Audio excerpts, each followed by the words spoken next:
Baseball stadiums are magical places. If you went to your first Major League game as a child, you know exactly what I mean. It's hard to put into words, but once you pass the gates, the feeling becomes palpable. As somebody hands you a program and the smell of popcorn and hot dogs hit your face, you realize immediately that you're in an entirely different world. You catch a glimpse of the field, and you become enamored with its crisp beauty, mindlessly making your way to your seat, almost as if the stadium just swept you off of your feet. Magical.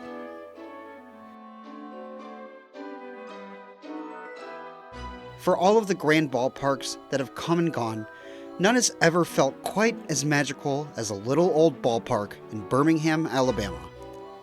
Now standing as the oldest ballpark in the United States, it carries a level of charm that you just won't find anywhere else. For more than a century, it's played host to some of the greatest baseball players to ever walk the earth.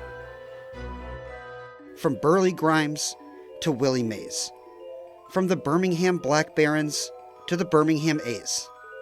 Welcome back to The Bad Baseball Fan. Let's explore the magical story of Rickwood Field.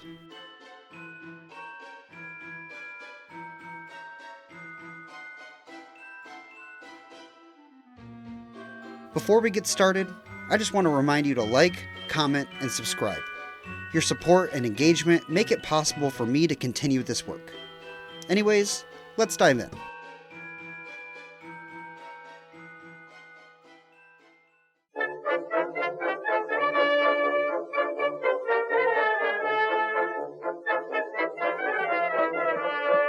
Professional baseball in Birmingham, Alabama dates back to 1885, when the Birmingham Coal Barons were founded. But our story doesn't begin for another 25 years.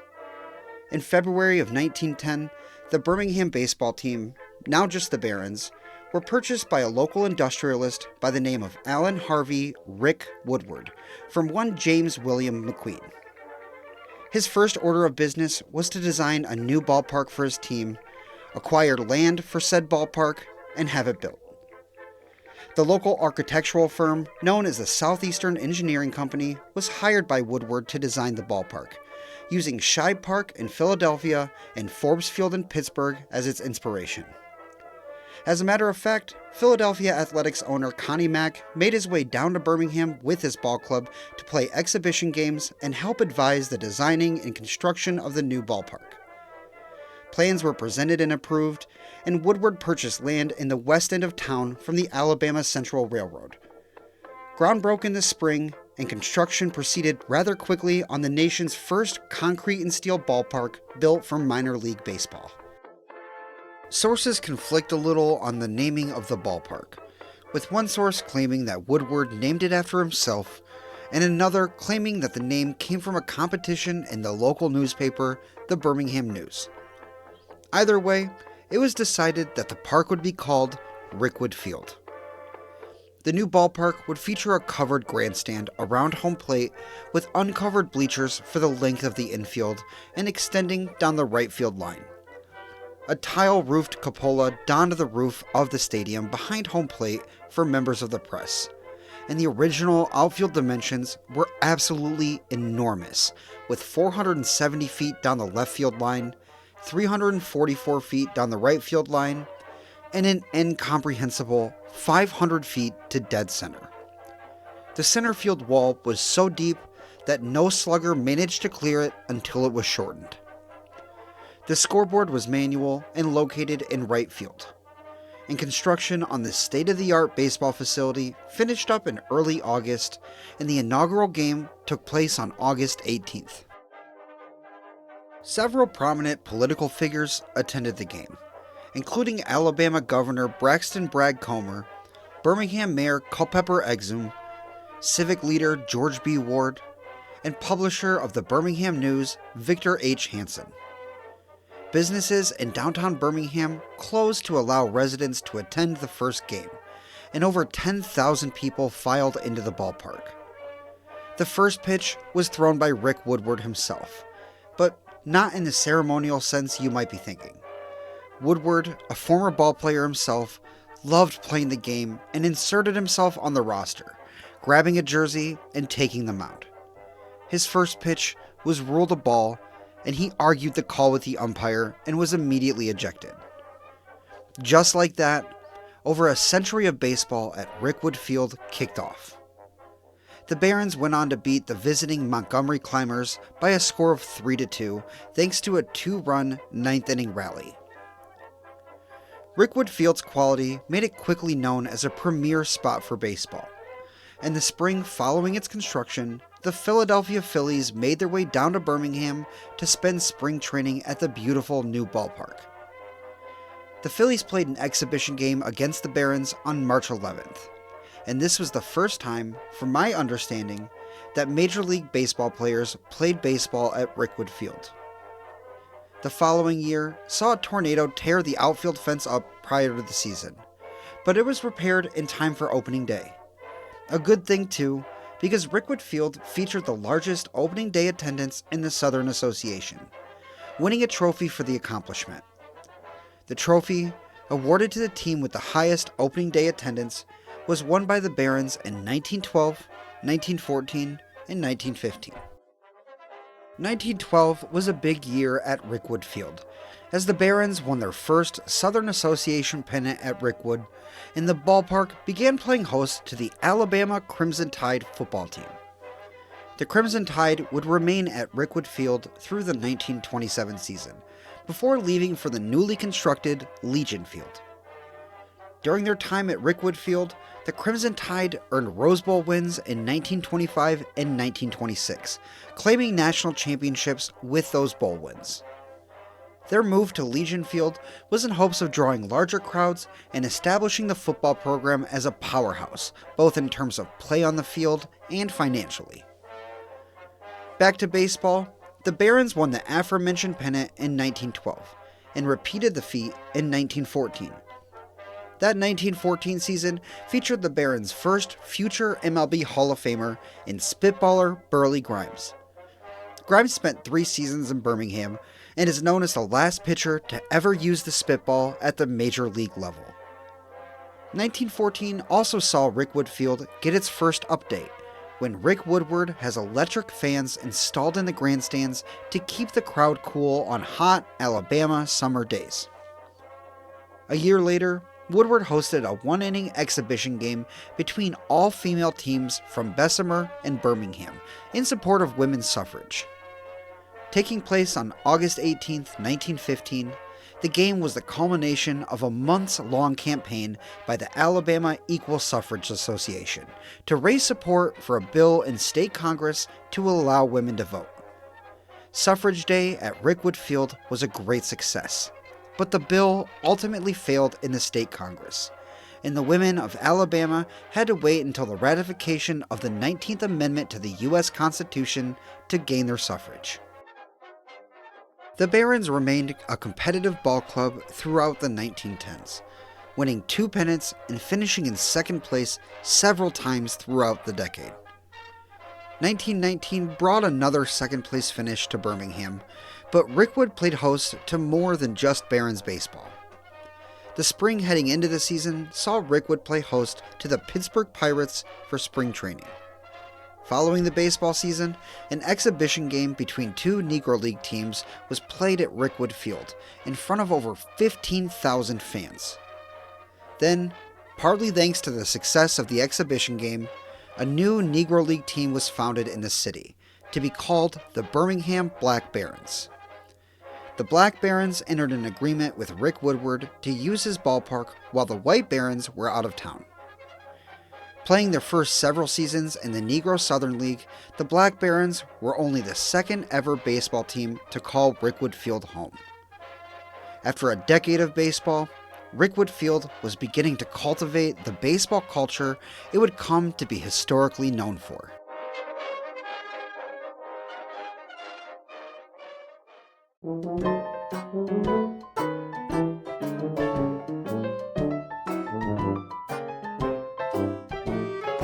The 1920s at Rickwood Field opened up with the Philadelphia Phillies taking another trip down to Birmingham for what would be Rickwood Field's final Major League spring training. 1921 saw another tornado hit the ballpark, destroying the outfield fence, which was quickly rebuilt yet again. 3 years after that, 1924 saw the first major renovation at Rickwood Field.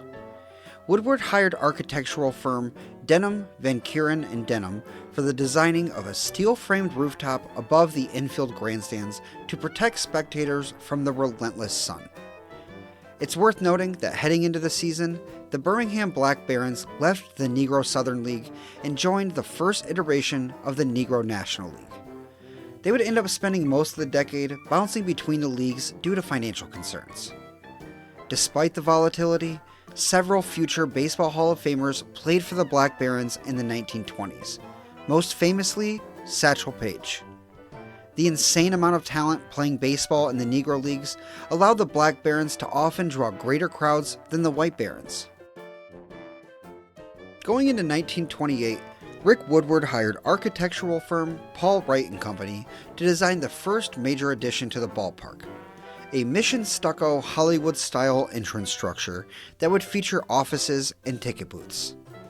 The right field grandstand was extended around the right field foul pole, and new segregated bleachers were built down the left field line. An enormous scoreboard was built in left field, and by the end of construction, the stadium very curiously mirrored Forbes Field in Pittsburgh. The White Barons treated their newly refurbished ballpark to a Southern Association pennant in 1928, earning a spot in their first ever Dixie Series. The Dixie Series was an interleague postseason series dating back to 1920 between the champions of the Texas League and the champions of the Southern Association. The Barons faced off against the Texas League's Houston Buffaloes in a best-of-7 series, losing to Houston in 6 games. It wouldn't be long before the Barons returned to the Dixie Series, winning the Southern Association pennant for the second year in a row in 1929, and taking it again in 1931. 1929 saw the Barons taking on the Dallas Steers in the Dixie Series, winning it for the first time ever in 6 games. When they returned in 1931, it was against the Houston Buffaloes. Game 1 of the 1931 Dixie Series has been widely considered to be the greatest game ever played at Rickwood Field. The Barons pitcher was a 43-year-old Ray Caldwell at the end of his career, taking on the Buffalo's upstart 22-year-old Dizzy Dean. Dean guaranteed a win in the opening game, but found himself being outpitched by the old man opposite of him. The Barons took Game 1 1-0, and went on to win the Dixie Series in 7 games, claiming their 3rd Southern Association pennant and 2nd Dixie Series championship in 4 years. This was the greatest 4-year stretch that any ball club ever had at Rickwood Field. A couple of years following that success, the New York Yankees passed through Birmingham during an exhibition tour in early 1933, playing a game at Rickwood Field and allowing fans in Birmingham the opportunity to see some of baseball's greatest ever players, Babe Ruth and Lou Gehrig. 1936 saw the addition of 4 steel-framed light towers at the ballpark, allowing for the playing of night games. The light towers were manufactured by the Truscott Steel Company of Youngstown, Ohio, and made Rickwood Field the first minor league ballpark in the United States to feature permanent lights. Worth noting is that the Barons returned to their pennant-winning form that season, taking the Southern Association but falling in the Dixie Series, getting swept by the Tulsa Oilers. 1937 saw the Black Barons permanently leave the Negro Southern League and join the Negro American League, where they would remain until they ultimately disbanded following the 1960 season.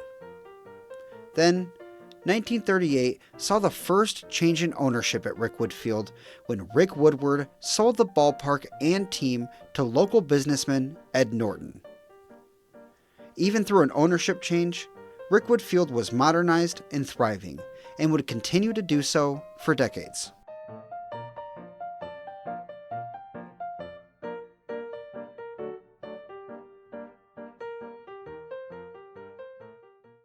Thank you for joining me for part 1 of a history of Rickwood Field. If you enjoyed the video, make sure to like and subscribe. Leave a comment about your experience at Rickwood Field, and if you've never been there, leave a comment with a ballpark you'd like to see a series on. If you want more ways to support, consider becoming a channel member, or buying some Bad Baseball Fan merch. That's all I have for now. Thanks for being here, and remember, if you like baseball, like this video and subscribe for more.